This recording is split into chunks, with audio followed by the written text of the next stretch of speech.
everyone. For today's episode on Soaring Over Barriers, we're going to be hearing from a few of our English program tutors.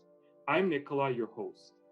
I initially started with paper airplanes as part of the student advising program.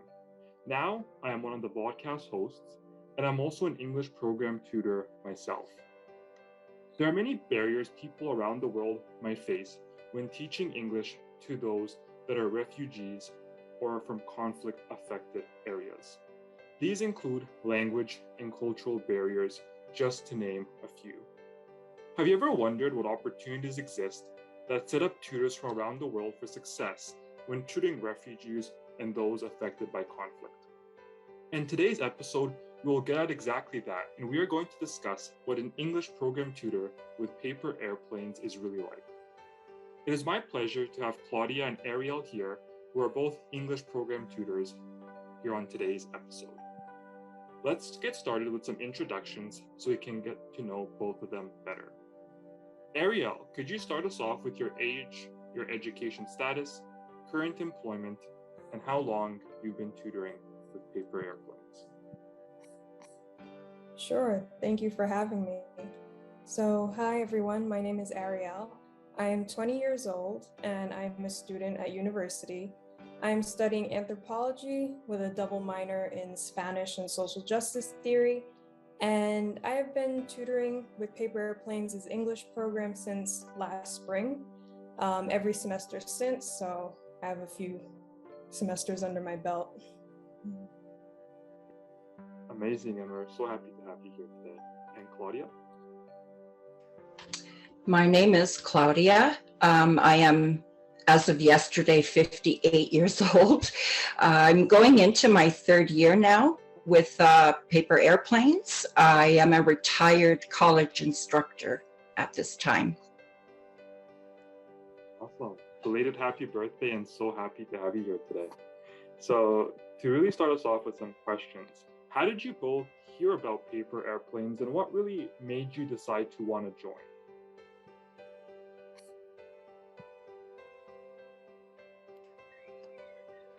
Who's going first? Oh, you can go first. Okay, thank you. I actually just simply went online and looked up volunteer teaching, because you see through current events and through history, all of the refugees, people that are displaced, seeking asylum, they all have to learn English. So I just basically did a very simple search, volunteer English teaching, and I came across paper airplanes. Fantastic, and I'm glad it came up, and it's one of those opportunities you find when you're looking for really tutoring and teaching opportunities. That's awesome. Ariel?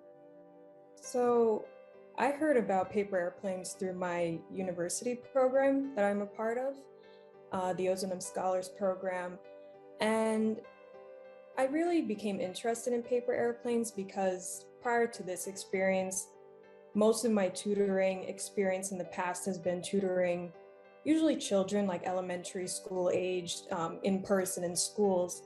So I felt that this could be a new opportunity and could challenge me to improve as a tutor, considering I'd be working, with adults and within a virtual setting. So it definitely was something new that I wanted to take advantage of. Absolutely, and it's quite the jump to be moving from smaller children to more adults and kind of the new challenges that come with that, but it's really great for growing yourself and kind of pushing yourself and expanding kind of your own skill set. So that's fantastic, and I've kind of found the same thing with my own tutoring experience. So really playing off of that then, how much of a difference have you felt that volunteering with paper airplanes and the English program has made in your personal and professional life?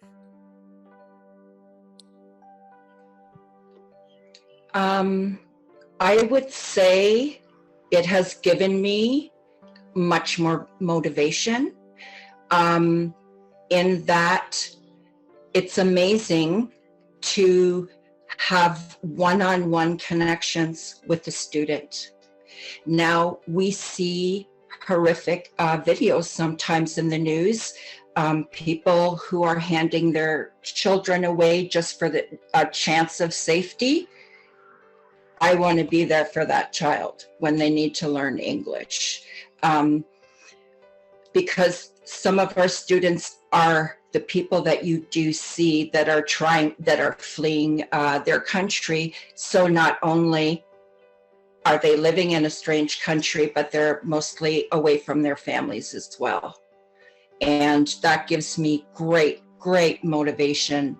In my mind, it's the very least I could do. Is it like extending a hand or extending that olive branch, basically? Absolutely. It goes beyond just teaching English, but also being that rock and that support for somebody, that is affected by conflict and really needs that help, as just a guidance, as a role model beyond just teaching English simply. Perfect. And Ariel?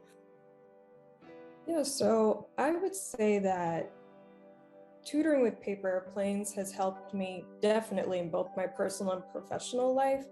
I would say primarily in terms of virtual engagement, because as I mentioned before, past tutoring experiences that I've had were all in person, and prior to the pandemic, all my classes were in person.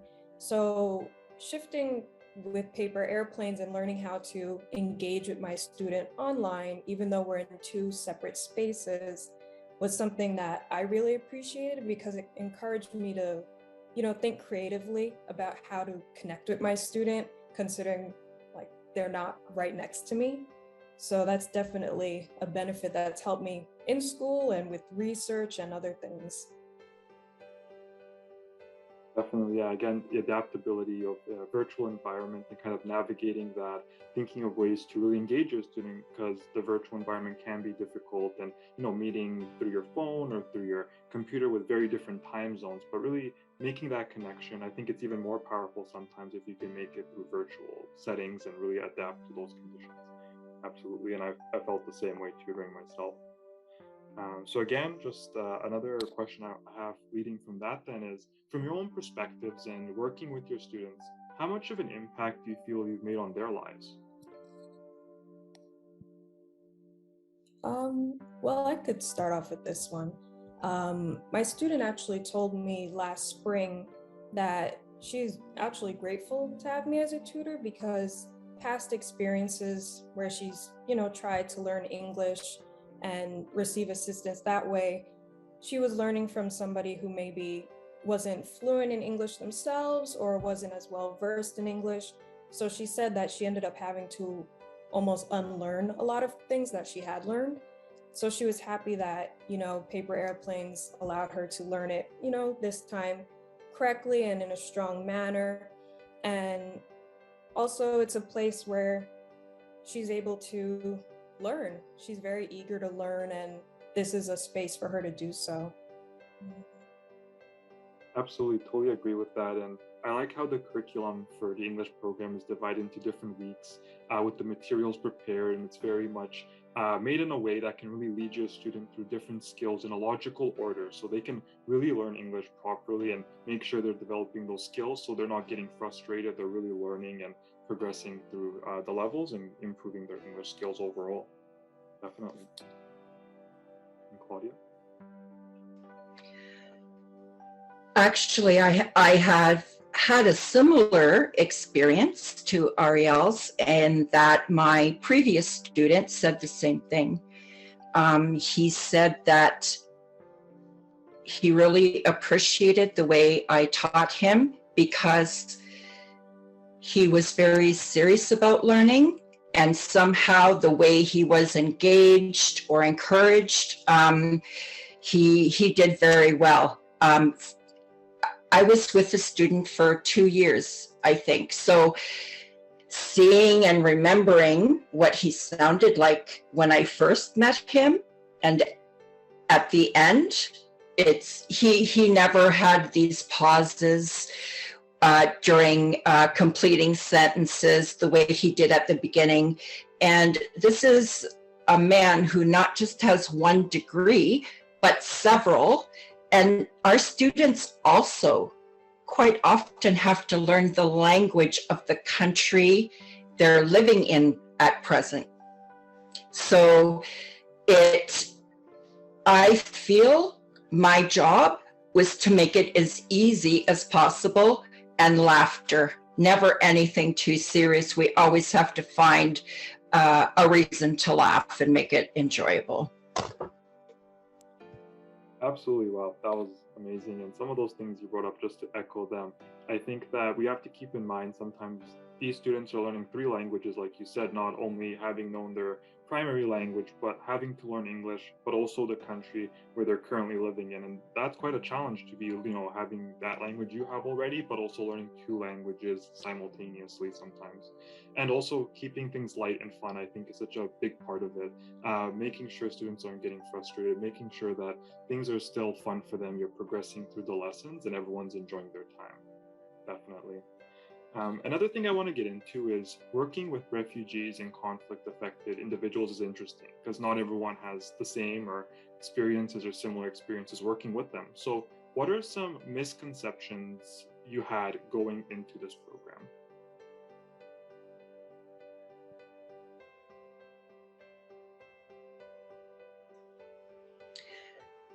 I can't say that I had any misconceptions, or maybe if I were to have had one, it would have been not to realize how incredible these individuals are.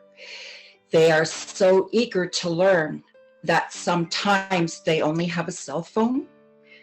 Sometimes they don't have power. Even if they have a cell phone or have an available computer, power is not reliable. Or if there's a current conflict going on, you're obviously dealing with that as well. So in a way, maybe I underestimated just the strength. These people don't need anyone's pity, believe me. They need support and love, and they do the work. We can't write the exams for them. We don't have our hands in their success. They have to do all that by themselves, plus learn 1 or 2 languages. And sometimes a student might have to do something handwritten and hand in a screenshot, depending on what sort of technology they have available. So I would accommodate in any way possible, and my availability I always tell them I'm always just on the other end of your phone or your laptop. It doesn't really matter. Anything at all that you need, or if you need to reach out for whatever reason, I'm there. Yeah. For myself, even resilience was the thing that surprised me the most as well. The resilience in their own environments, if they had low resources, or just the countries they're living in. There's a lot these students have to go through in their day-to-day lives. So really showing their courage and their strength just to keep moving, and even taking the time out of their day to be learning English is quite inspiring and amazing. And it's also amazing how you're a lifeline for your own students, and you're just always there for them if they do have any questions or need anything, even outside the sessions. That's really amazing. Ariel? I would say that going into tutoring with paper airplanes, when I first heard about the opportunity, when just hearing the label, refugee, I feel like that conjures up so many images in your mind that often aren't very, comprehensive. They don't include all areas of the issue. Like, as you mentioned, there's so much, pity associated with it and just tragedy. Not too many ideas come to mind in terms of, education and focus on that. So that might have been my original misconception. However, I will say that it was overturned pretty early on because of the tutor training that we had to go through. It was very thorough, so it definitely, it educated me about refugees, and then also within the context of education within this program. So I would definitely say that the tutor training that we had to do was very thorough and very successful in that area. Yeah, I'll echo that as well. I love that training. It really prepared me for working with my student, understanding refugees better, people affected by conflict. Some of those statistics and some of the things they go through, I think, was really eye-opening for me and just things to keep in mind when working with my student. So now for the audience and the people that are listening to this, if they don't maybe know about people that are refugees or people that are affected by conflict in their own life, or they haven't worked with them, what are some of the things you think they should know?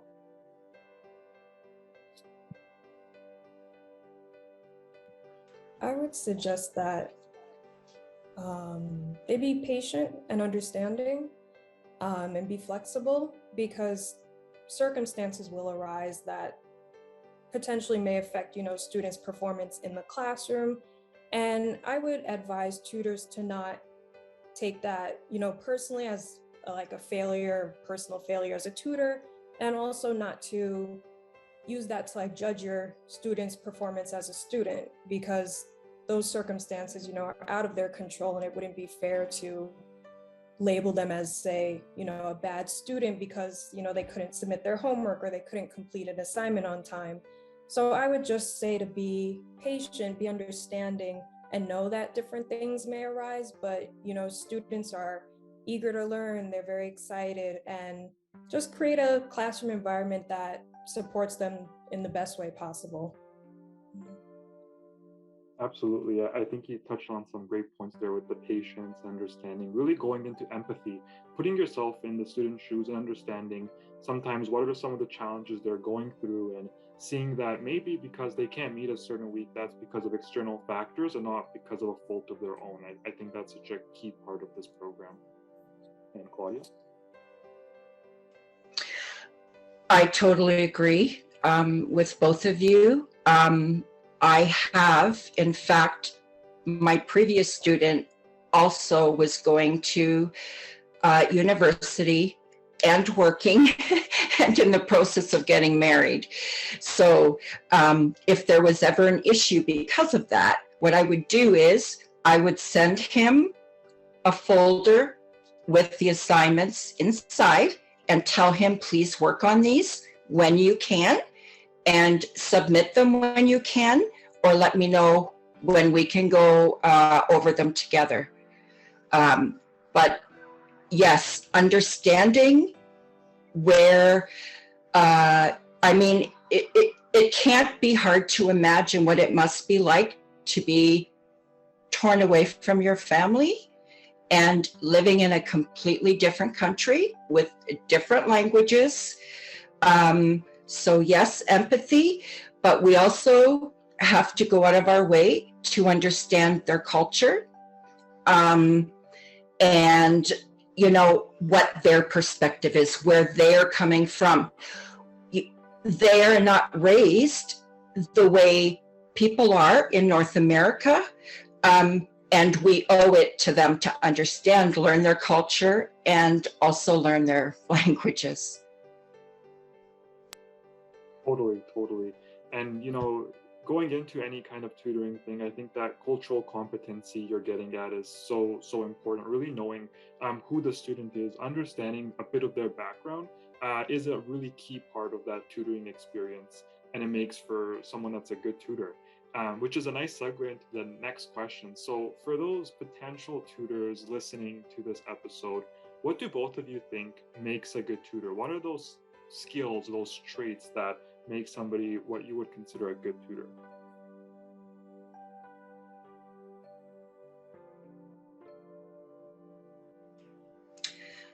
I think what makes a good tutor is to look at each person as an individual, and you teach to that person as an individual. A curriculum is a curriculum. It's, black and white, but this is a basis. So you can always incorporate some extra things if there's a difficulty in a certain area, and just to be flexible and speak slowly, pronounce, enunciate. That sometimes is hard. but after a while, you get used to speaking much slower than you normally do. Just little things like that.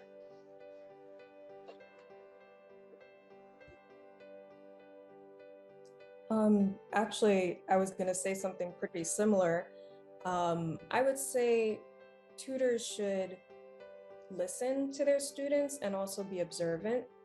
And I feel that this is important in order to, as you said, be able to, tailor the curriculum to fit your individual students' needs. And I know that I've certainly done that with my student. And in order for me to do that, I had to pay attention to, what she was saying verbally, of course, and her responses, but also pay attention to the nonverbals that I could see, on the computer screen. So I can tell when, she was engaged and she seemed really interested in a specific topic. And I could also see where she had maybe some hesitancy or she wasn't as confident in another topic. So being able to use those nonverbals to also shape her learning experience to fit her needs is something that I think is very valuable for tutors to do, so that there's not a disconnect between the tutor and the student. Yeah, totally. Because that curriculum, like you both mentioned, is there and it's really helpful to follow, but it's that flexibility, that adaptability, paying attention to both what your student says and maybe doesn't always say, but you can just observe from them or how they say things. You can really pick up on a lot. You can adapt your approach, how you're going about things. You can slow down or speed up if they're getting something well, and just make sure that you're really being where they're at. You're making sure you're meeting them where their current skills are and making sure you're working on what they need to work on most.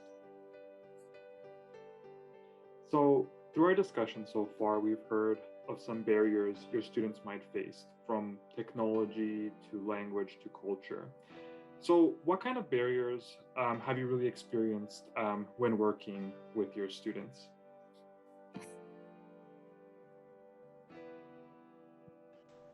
Go ahead, Ariel.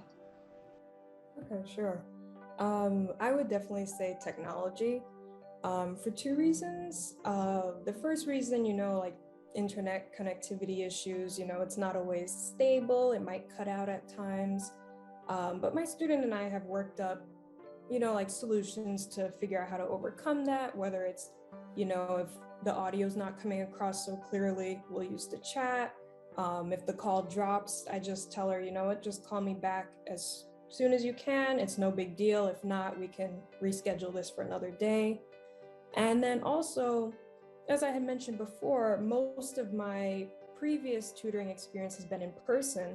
So, in person, it's easier to, point at a word on a page or like go to a whiteboard and write stuff out to show things, draw pictures. And, you can't really do that the same way, especially depending on the platform you use on the computer or on your phone. So just like I said before, thinking creatively about ways to still illustrate concepts for my student over the computer, over the phone, and in a way that still, makes sense and is engaging. But the barriers, once we encountered them, we started addressing them right away so that we could come up with solutions together, as opposed to, just waiting or trying to ignore them and interfering with the quality of her learning experience. Absolutely. I love how you said you tackle those barriers right away, right when they come to you, and that you really are, again, very adaptable and creative to things, and you really troubleshoot, whether it's technology or just with the learning. You're always trying to overcome these obstacles that come and taking them head on and solving them before they become a bigger issue. Claudia?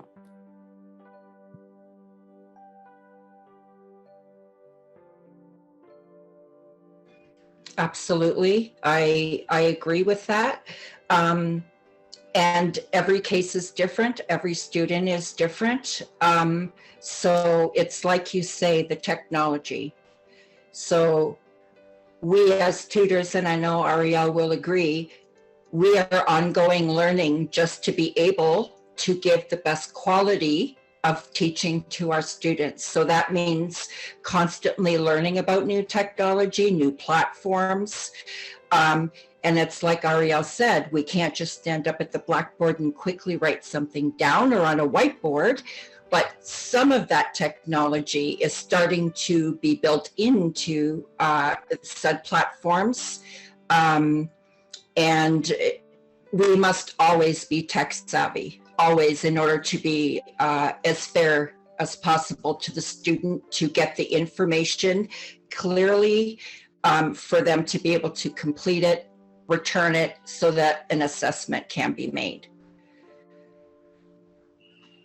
For sure, using really technology for our benefit instead of really seeing it as a challenge is really important. Things on Zoom, like even that whiteboard feature, maybe they're not a perfect replacement for in-person whiteboards or blackboards, but they're still helpful and they can really move those lessons along and help you to explain concepts in English. Awesome. And given the types of students you work with, really, I want to hear about how do you accommodate the needs your students have? Really thinking about students being, living in currently or being from conflict-affected areas. Go ahead, Ariel. Okay, I would say, I think I've mentioned this before, maybe even multiple times, definitely to be flexible. That I know that has helped me with encountering, unexpected situations, and not just, encountering them, but also being able to, I guess you could say, take them in stride, as opposed to, becoming just frustrated or just disgruntled all around. And then I would also say, what's something that I do at my student is I really encourage open communication. So I've given her my email, and we communicate over Skype as well.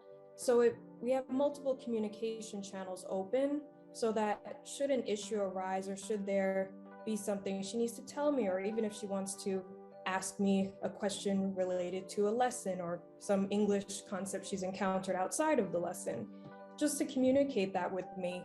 And I find that having that open communication makes things easier, so that we're not spending the class time like compensating and trying to, I guess, learn everything from the get-go, like just from the beginning. So I just find that it also has improved our tutor-student relationship as well, and trust between the two of us. So I would recommend that as well.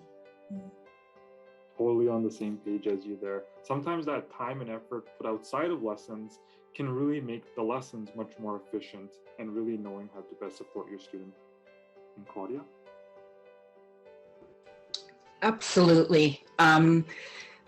I feel better when I have everything prepared ahead of time and ensure that the files and the documents that we're looking at are in order, so that I can avoid those issues during class time already. So, I don't know how many classes or lessons a week Ariel teaches, but right now I have one student and it's one lesson per week.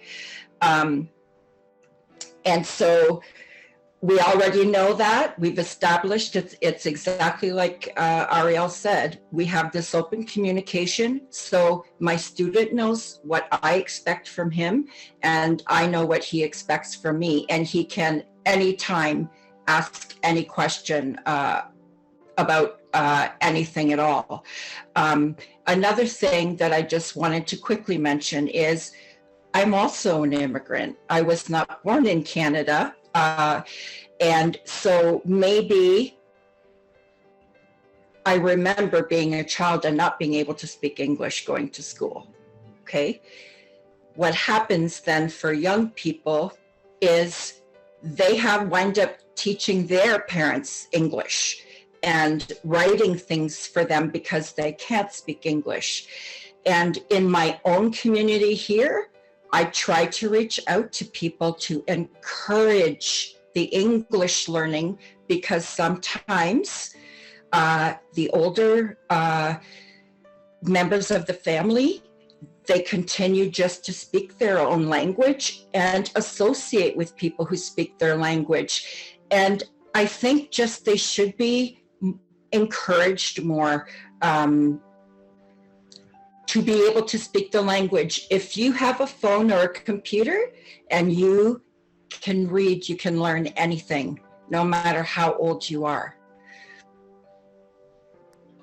Absolutely, and I love that you brought that up. I think being an immigrant and having that experience and learning English yourself really helps you connect with your student, understanding them at a deeper level and some of those struggles of learning English, but also gives you appreciation for the doors learning English can open and what opportunities that can lead to. And I think that's a very powerful component of that. So I think both of you are really fantastic tutors and heard some great things from you today. And one thing I really want to ask you about is, what are some memories you've built with your students, and what are some success stories you've had?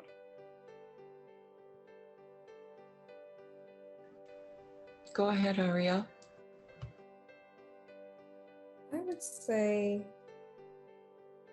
I mean, there's just so many, I guess, small instances. There's not really like a singular moment. I would say seeing my students' progress, because like I said, I've been tutoring with Paper Airplane since last spring, and I've had the same student since.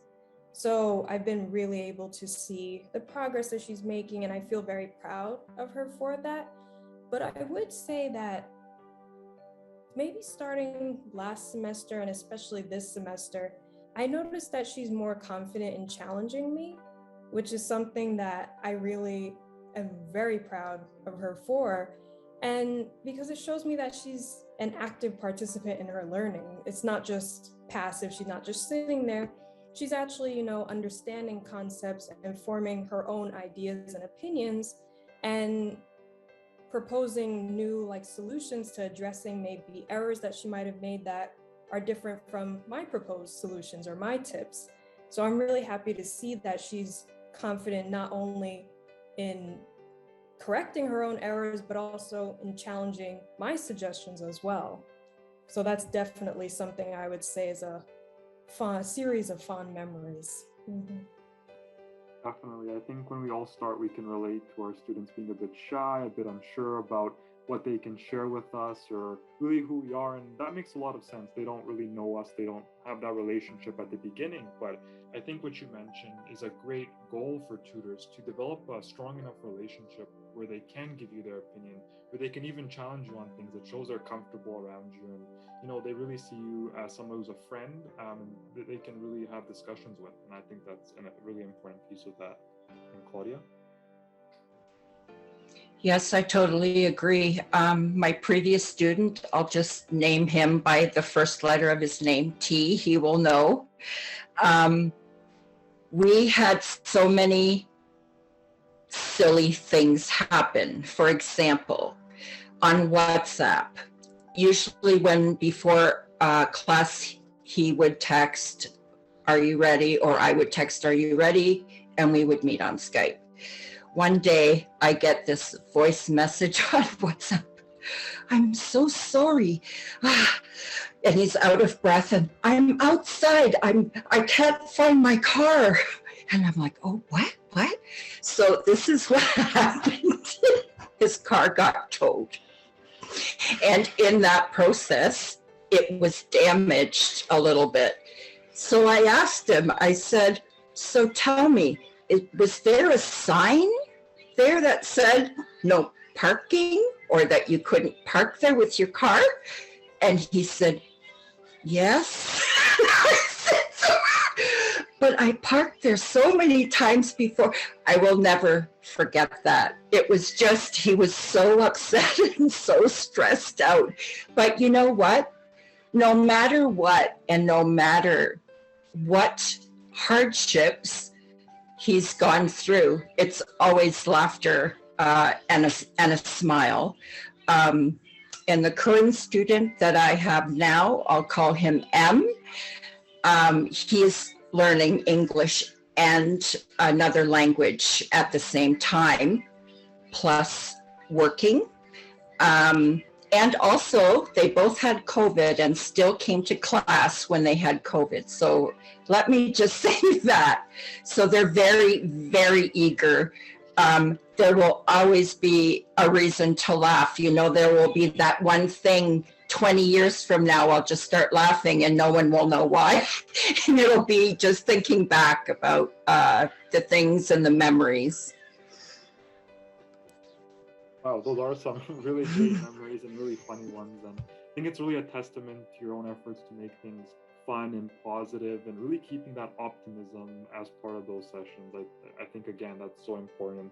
And it really leads to these fun and funny moments and a peek into the students' lives. And again, building those deeper connections with them. And as we wrap up today's discussions, I'm wondering, what closing thoughts do each of you have? I would suggest to just go for it. If you're considering this and becoming a part of this, to just go for it. I know that we've mentioned a few different barriers or things, and maybe it might have seemed like, oh, this is a little intimidating or something, but I can promise you, like, you'll get through it, and it's very rewarding to get through it and learn the skills to, you know, surpass them and really create a good environment for your student.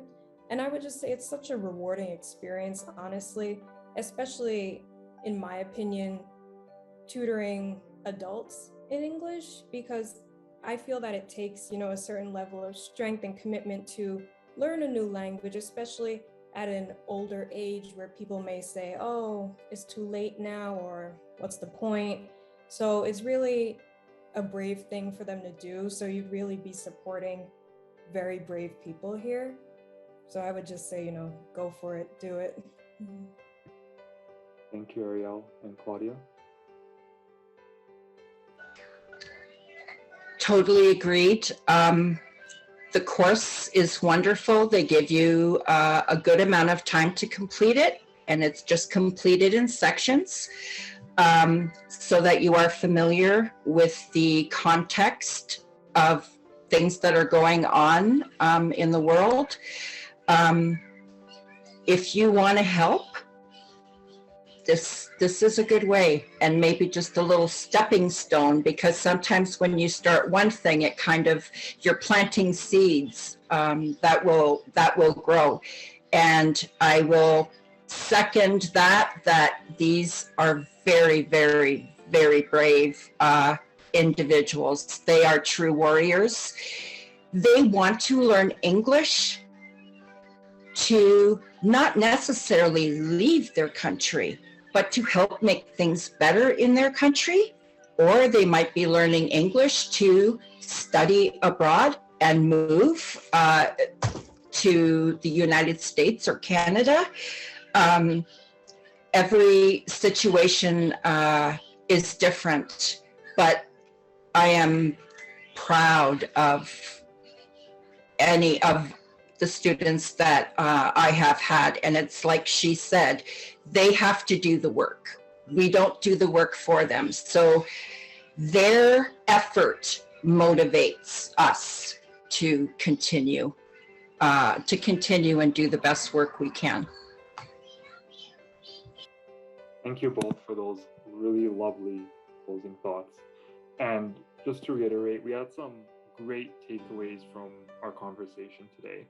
We heard from some English program tutors about how the English program has affected their lives, but also the lives of their students. And we also heard about some of the unique things about working with refugees and how to accommodate their needs best.